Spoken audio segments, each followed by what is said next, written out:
Hey gamers, Maniac here with GameAccess.net doing yet another Minded Maniac. Minded Maniac is an unscripted series where I talk about various topics not related to game franchises. That's what the podcasts are for. And usually they're off the top of my head or requested by you guys in the comments section below. Today we're going to be talking about something again off the top of my head, and I'm going to get into why I was inspired to do this actually recently. But I'm going to be talking about the arcades and the history of the arcades, and also where the arcades are currently going and stuff like that. Way back in the day, in the early 80s, arcades were synonymous with, video game systems. I mean, nowadays we kind of talk about arcades as like, it's something completely different. But way back in the day, arcades were really, really, really popular. In the early 80s, I think the whole arcade craze market kind of started with the release of Pong by Nolan Bushnell. And yes, you could probably say, really, Pong, Bushnell, the father of Atari, did the arcade, pretty much started the whole arcade revolution? Yeah. This was before the days of the Atari 2600. Bushnell developed this game called Pong, kind of inspired by what technology was capable of by guys like, Ralph Baer and things like that. Here you had a game where it was intended basically for people to be playing in bars. It was like a two-player tennis game. It was virtual, it was virtual with a virtual ball and two paddles and things like that. And people went crazy for it. The bar patrons went absolutely berserk. Here was this new novelty or something like that, playing something that they were familiar with. People really liked it. The hoppers, coin hoppers would be full, just full with whatever, quarters for whatever bars these things would be loaded into. And I think that Bushnell and others kind of realized, oh, this is something viable. This is something that we can really expand and bring to market. We can create a whole new market based upon these video games, basically. And that's how the arcade kind of got started. There would be venues that would be opening up full of arcade machines. It was a really good day for small businesses. I mean, think of it like this. The small business arcades would be stocking these arcade machines, and they'd be making money off the people that would come to play. Small business companies would be developing these games. Other small business companies would be manufacturing these games, the hardware boards, the TVs, and putting them all together and shipping them out and stuff like that. And then it would be good for, the arcade players would come and they'd be spending their money. It was a good time for our economy. I think that they did so well because it was like a perfect storm. There were people out there with loose change to burn. The games were cheap to play. It was only a quarter. I mean, back in the day, you'd go and get a sandwich or a Coke or something like that. You'd have a quarter back, and then you could go spend that quarter playing a game of Galaga or something like that in the same venue that you got the sandwich. That was it. It was like a perfect storm practically of an economy. The problem was that by around 1982 or so, it couldn't last. Now, when the arcade market did really well, it was almost like a supplemental or a symbiotic relationship with the home arcade market, or the home video game market, if you will. Atari was taking a lot of the games that were doing really well in the arcade market, as well as other games being manufactured. They licensed other games, and they bring those on the home console so that people would be playing at home. But people were still going to arcades because arcades kind of decided, and this is a constant arcade mantra, you can basically, you have to offer something that they can't get at home. You have to be able to, it's almost like the movie theater versus DVD debate. People can get movies at home and watch movies at home, or they can go to the theater and watch movies and don't get to keep the movie or something like that. But everybody has their own side. Oh, it's going to the movies is an experience, or you get to watch the movie as much as you want, or it's constant like that. It's almost like this kind of whole argument was happening all the time. However, what I remember was that in the arcades, there were a lot of games that the arcades offered that you couldn't get anywhere else, that you couldn't play anywhere else. By 1982, the market was pretty much being flooded by a lot of games, and I think that by that point there were three major problems that were happening with the arcade markets. One was the problem with space. Arcade machines take up space, and by 1982 there was no space anymore. There were no more venues that were being able to be opened up at all. Whether it be, you needed space. You had to have space in order to put a machine. At that point, probably they were doing dentist offices and doctor machines and all kinds of different terms, trying their best to find space. But they couldn't. There was just no space anymore. The second thing was the increased cost of game development. By that point, games were getting more expensive to make, and I think that they realized that they needed more than a quarter for a player to be able to make money on a game. They needed about $1. Probably around 1982, games were starting to cost around 50 cents or so. That's not loose change. That's not, that's not a good thing. That's not really a good thing. And the third thing is that gamers weren't having loose change to burn anymore. So a lot of people would argue it as a fad, but I really don't think of it really as a fad at all. I think it was just something that was just unable to keep up with what the time, with the times. And unfortunately, there were only games I think the games that were holding it up the market at the time, at least this is according to the game's developers, were when games like Dragon's Lair were coming out, which offered something cool and new and stuff like that. But Dragon's Lair and later it's kind of like an unofficial sequel, it's Space Ace would come out. But while they did well, and they did well for their manufacturers, by the time Space Ace came out, the manufacturers were the people that would have these, the venues would start realizing, okay, we made a lot of money off Dragon's Lair, but it took us longer to make a lot of money off of Space Ace. The market was just starting to peter out, and Dragon's Lair 2 had to get delayed many years. Because there was just no money to fund the development of that game anymore. It's a major problem. By 1983, I think it was over. The markets, at least in the United States, were pretty much just dead. The home market had crashed, specifically. The arcade market crashed. By 1983, it was pretty much just over. And it wouldn't be until around 1987, certainly by 1989, that the market started to come back because of Nintendo. So after that, the arcade market started coming back.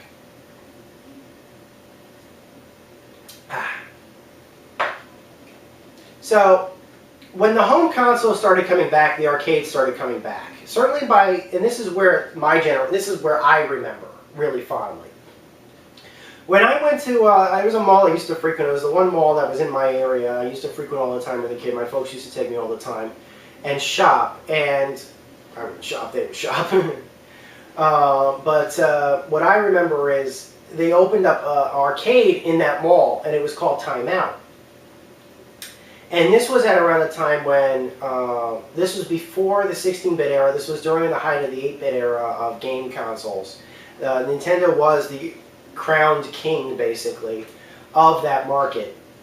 And what happened is that the game arcades were offering something that you couldn't get elsewhere. They were offering a better than home experience because they were offering games with better graphical fidelity. This was in the era of games like Mortal Kombat, Street Fighter, and things like that. The arcade market was resurging all over again. People were wanting to play games again. And it was really cool in that respect. Fighting games had come back. Nintendo got in on it. Nintendo was offering the Play Choice systems and things like that, as well as their own arcade games and things like that as well. So it worked out really well, and that's when I started getting into the arcades again, or at least for the first time ever in my life. Those are the games that I remember fondly. This was probably also around the time where systems or venues like Chuck E. Cheese were starting to take off. Like I said, arcades, when they were coming back, kind of realized, okay, we have to offer something that people can't get at home. Everyone's got a Nintendo. Everybody's got at least one console at home nowadays. So if we're going to offer something, we have to offer them something else. Nolan Bushnell, I can't remember if he was fired by Atari or if he resigned from Atari or whatever. But by that point, Nolan Bushnell had left Atari, and something that was built into his contract, and famously, was a no competition clause. Nowadays, you would never see that in a contract anymore. I think they're illegal now or something. But something that was built into Nolan Bushnell's contract before he left Atari was that if he was to either leave Atari for whatever reason, he couldn't compete with Atari. He couldn't go to something. He couldn't start his own new company, or he couldn't go work for one of Atari's competitors. Wow, right? I think that's illegal nowadays. I don't know if Bushnell ever got out of that, but he had to come up with something else to do to something completely different. And he created Chuck E. Cheese. Now you're probably asking yourself, really? Bushnell did? Yeah, Bushnell did Chuck E. Cheese. And here was a venue that was basically offering all the games that you could possibly imagine that were games of the time, as well as food. I don't think they ever got the pizza good. Maybe I'm wrong. I know the Chuck E. Cheeses are still around in a lot of cases. I know that's true. Animatronics. I mean, I know a lot of people don't like Chuck E. Cheeses or think they're kind of kiddie or something like that. I remember enjoying Chuck E. Cheese as a kid. Never went that often. Maybe that was it. Maybe it was people that would go a lot that wouldn't like it very much. But around the early 90s, certainly, this was kind of the time of the arcade/restaurant. You go get food and you play a game, but usually these were two separate entities. I never liked tokens. This was something that I always hated from Chuck E. Cheese. If I'm going to play something, give me a freaking, you might as well just give me freaking quarters. I know they're quarters, give me freaking quarters. If I don't spend them, at least I can use them elsewhere. I never liked when companies started offering tokens. I hated that. It's like, they're freaking quarters, give me quarters. It's all, you better give me my money back if I'm not going to use it. There is no reason whatsoever where you can give me an excuse which would make it so you have to force me to use quarters. I'm sorry, you have to force me to use anything other than quarters for your machines. I'm putting money into the machines anyway. It's still money in your pockets. Let me use freaking quarters. I have a quarter machine, that's the end of it. There's no excuse for you for forcing people to use tokens. They're stupid. I'm still getting all this stuff, all this bulky change in my pockets. Whether they're freaking tokens or quarters is irrelevant. They might as well be quarters. At least those have actual monetary value. It's freaking stupid. So that would be my one gripe with Chuck E. Cheese and other restaurants and other places like it. Other places were using tokens as well. So there was that. So I'd be playing games, and again, like I said, these would be the era of games like Mortal Kombat, but there were more than just fighting games that were having resurgence. Some of the other major companies were starting to get their hats in the ring, starting to do 3D games and things like that. And they were offering things like enclosed cockpits and stuff for games like Daytona USA would have not only enclosed cockpits, but you could play with 6 different players on 6 different machines, which was really cool. I always thought that was kind of cool. That was something that you couldn't get until the days of the Sega Saturn and stuff like that. There would be other systems that would be out, systems like Star Wars, which would have a fully enclosed cockpit.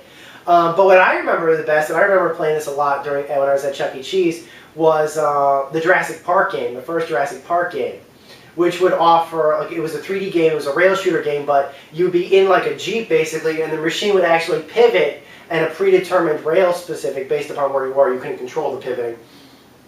But the machine would be knocking you around in this chair while you were fighting, while you were playing and stuff like that. I always thought that was kind of cool. There were other systems that offered really big guns and stuff like that for their shooters, and Terminator 2. I'm sure everyone famously remembers the Terminator 2 big gun game and stuff like that. I can specifically remember never being able to get past the first freaking level of that game. That level was so freaking long. That was a long game. Never made it past the first level. Remember Alien 3 had a gun, type thing. There were others. This was kind of like I said. This was there were also side-scrolling games. Games like Teenage Mutant Ninja Turtles, which is probably one of my favorite arcade games of all time. Next to The Simpsons and things like that. There are games like The Simpsons and Teenage Mutant Ninja Turtles, which were doing side-scrollers, where you do your best. You play with 4 players or 6 players or something like that. You try to basically make it through a level together, cooperatively. Those were so cool. The graphics were much better than what you could get on an NES. In fact, I remember that when this game started coming out, when they ported Teenage Mutant Ninja Turtles arcade game to the games, they called it to the NES. They called it TMNT2, the arcade game. It was nowhere near as good graphically as the arcade game was.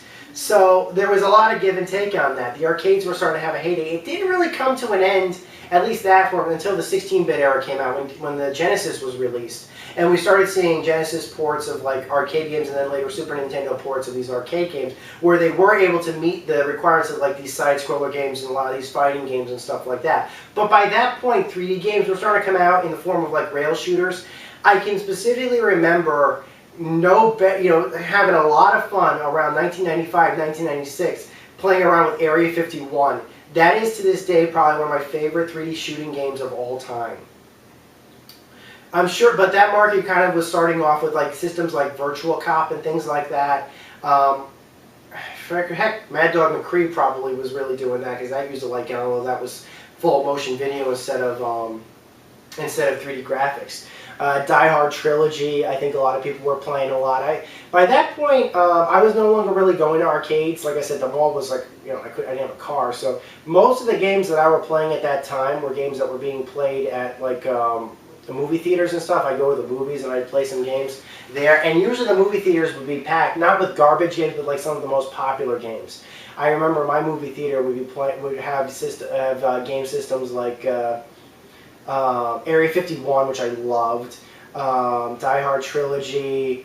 I remember they had Lethal Enforcers.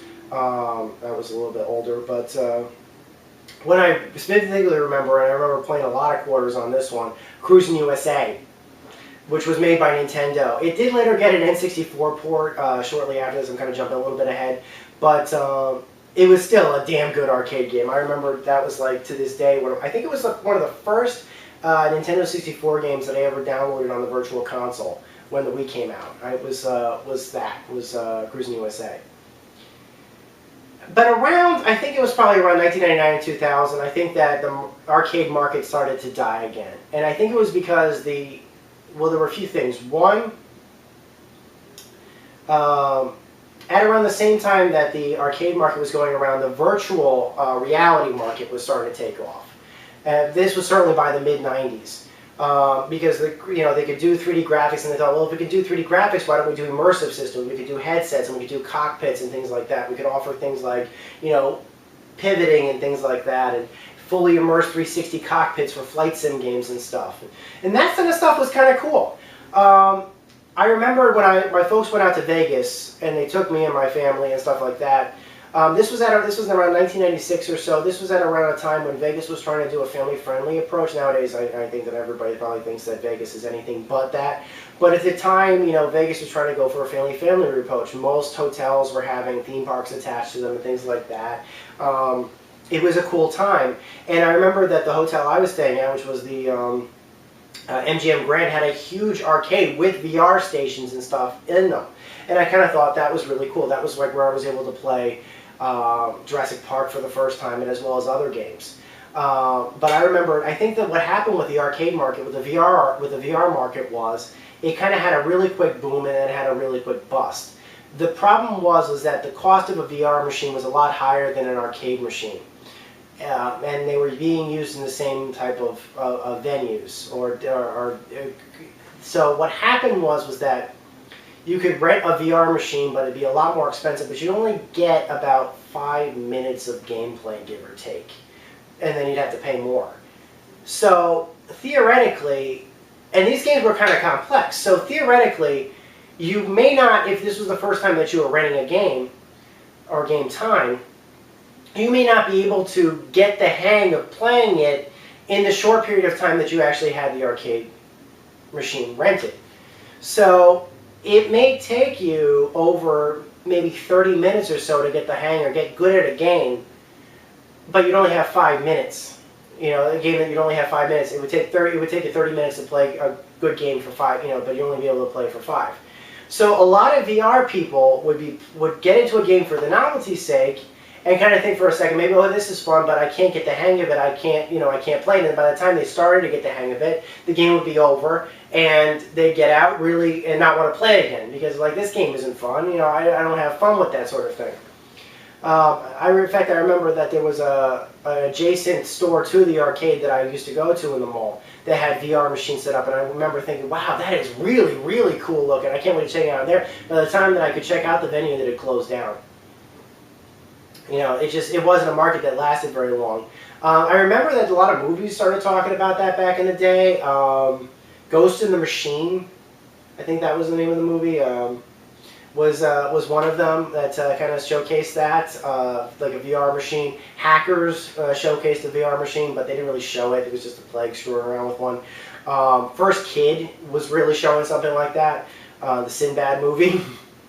I think that was the last movie to really show that kind of thing. But yeah, that was basically it. So it kind of had a cool boom on a novelty basis, but once people started playing it, they didn't really have a very good time with it. Which is kind of sad because The technology is much better right now, and I think that systems like Oculus Rift is kind of like picking up for the first time ever with that kind of thing, and I'm glad. I'm glad people, but now that's going to be relegated to the home market. You know, Oculus Rift is a home system. It's not going to be used in arcades. There are no really arcades anymore, but I'm going to talk about that in just another minute. If there was something that I could say about the expansion, like I said, people stopped really going out to these arcades around the turn of the century, the turn of the millennium, if you will, for that reason that the game systems, that everybody had a game console by that point. And it got to a point where these kind of games were really expensive. Like, you'd be playing $1 for our game, especially for a really good one. You know, that's a lot of money to burn, basically. You know, you'd have a lot of money. And so people were thinking, well, I could burn $20 or $50 or $60 basically trying to get through this game, or I'll pay $30 for a console that I already have to play on a TV that I already have with a big screen that I already have.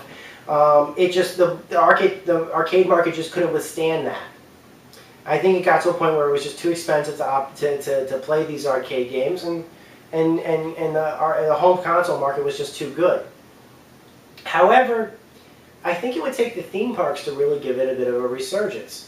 One of the earliest games I can think of one of the earliest things I can think of that actually would take an arcade market in turn was Universal Studios Orlando, that opened this ride called the Men in Black Alien Attack ride. Now, I loved the Men in Black movie, and I was really excited when this ride came out. I wouldn't ride it until many, many, many years later. But the way the ride worked was, it was like a shooting gallery. You'd be playing a Men in Black investigator in training, and they treated it exactly like a ride, except the cool thing about this ride was it was interactive. You could shoot and you know, aliens and things like that for points. And at the very end of the ride, when the ride was over, they would give you a point tally against somebody else, and you could actually see just how well that you were able to do against your opponent. If you did really, really well, they actually worked in a few Easter eggs and things like that that actually showed, you know, told you that you did really well. In fact, I remember that I think there was an Easter egg at the very end where a worm guy, if you did really well, would say, "Hey, there's a jacket waiting for you inside," or something like that. I thought that was really cool. I remember being really proud when I heard the worm guy say that to me when I was on that ride with my cousin. And later on, there'd be other, you know, places. In fact, there are tons of rides that do that nowadays, like Toy Story 3D and things like that at Disney Hollywood Studios in Orlando. And I'm sure there are others since that do that kind of thing. But that's kind of an interesting novelty, where the arcades are kind of being integrated into the theme park rides. People like being interactive in that respect. Buzz Lightyear being another one, that kind of thing. So, what else would you use? You know, like, what else would do this? Like I said, I think they kind of realize technology is good. But nowadays, especially back, you know, if I go to a mall right now, there is actually, quote unquote, an arcade there. But they're basically just devoted to like things like coin machines and ticket machines and things like that. You know, in fact, I remember the Dragon's Lair Project forum was saying, when I described it, they described them as kitty casinos, basically, because they were focused primarily on claw machines and coin machines and things like that. They weren't, you know, these arcades were not stocking themselves with like the classic 3D, you know, beat 'em ups and shoot 'em ups and fighters that I remember from my childhood. So I would never even give a second glance to those kind of places. I didn't care about tickets. I cared about getting to the next levels and things like that. So that was kind of sad. But on the same respect, then they had other venues like Dave & Buster's opening up. And I remember my friend, Princess Angel, actually insisted last time we were in New York, she wanted to check out the Dave & Buster's in Times Square. She really liked that place. So, you know, she's my girl. What my lady wants, my lady gets. We'll go to Dave & Buster's. So we went out to Times Square, went to Dave & Buster's for lunch when we were in New York for the. It was our anniversary, actually. We were in New York for our anniversary, and we went and we had a good time, actually. And I remembered that everything was integrated with tickets, but at the very least, they did actually have 3D games and things like that. And I was really excited to finally be able to play. The food was good at Dave & Buster's. In fact, I remember really enjoying the menu and the quality of the food. But what I liked a lot was that they integrated tickets into 3D games. So I could play the 3D games that I wanted, and she could play the claw machine games and the other 3D games that she wanted. But still, I always thought if there was a disconnect. The one thing I really liked was that Dave & Buster's did a card as opposed to tokens. I know I hated tokens, but I really like digital swipe cards because you can offer you promos and things like that. The first place I ever saw that did something like that was a place in Vegas, probably around the year 2000, called GameWorks. I remember really being fascinated by GameWorks doing a digital card for that sort of thing. I was really excited about it. As for other things that were being done, Dave & Buster's kind of adopted that. They went away from tokens and they kind of adopted the swipe cards. I like that a lot because not only could you put swipe cards on that, but you could put rewards on it, you could put tokens on it, not tokens on it, tickets on it, that sort of thing. I really liked that. And I still have my Dave & Buster's card actually on me that I can use. It's blank, but you know, they offer me promos in my email every once in a while, so that kind of thing is nice. Other things that they do. The kind of games that they had over there, I was kind of thrown back by what kind of games that they actually offered. Like I said, there were still token machines and things like that. I remember the classic basketball games and things like that as well. But what I remember was, and I thought was really cool, that they were offering new kinds of games. Like, for those of you guys who like Fruit Ninja, for example, imagine basically playing Fruit Ninja on a 40-inch touchscreen. That's what they did. They took the classic iPhone game Fruit Ninja and they basically put it on a 40-inch touchscreen. Princess Angel loves Fruit Ninja and she really had a kick playing that. Me personally, I like the game Infinity Blade, Epic's game on the Unreal Engine 3 for the iPhone and the iPad and stuff like that. They actually adapted that to a 40-foot screen. I remember playing through that and getting a lot of tickets and things like that because I remember playing it, enjoying it a lot. Although I think that I don't know. I remember when they took off the tutorial, I thought it was like the game didn't do it. There's something about the game that I didn't remember that I didn't have a. Yeah, I just couldn't get the hang of. Or maybe it was the larger screen, I just couldn't understand the gameplay, but yeah. I thought that game was a lot of fun. But now, and this is the reason why I was interested in doing this video, Dave & Buster's emailed me that they're moving this entirely new 4D arcade game into their systems. And they sent me an email saying that they wanted me to come and play it. Dave & Buster's, I'd love to play it, but you don't have a store open in my state at all. And there's only so many times I'm either in Massachusetts or Times Square in New York. So yeah, open a store in the state of Connecticut and maybe I'll go check it out. But I thought that was kind of cool, whereas they're kind of adapting a 4D ride. So basically, like, the arcades were kind of trying to take the theme park route, whereas theme parks were kind of trying to adapt the arcade route. Now arcades are trying to adapt the theme park ride, where they'll offer 3D glasses and smells and effects and things like that for this kind of thing. I'm really excited to see what this new 4D arcade game is able to do. I'd really be interested. Next time I'm at Dave & Buster's, I'd love to be able to play it. I just wish that there'd be a Dave & Buster's open in my area. And for those of you guys who are curious what game this is, I'll embed a video. I'll embed the trailer for it at my website, GamingSess.net, right below this video, and you can check it out for yourself. But maybe this is where arcades are going next. That they're going to be quote-unquote restaurant plus arcade plus and these arcade games are going to be part 3D action games, part rides basically, and part arcade kind of like casino machines and things like that. And we'll do this all for tickets and tokens and things like that too.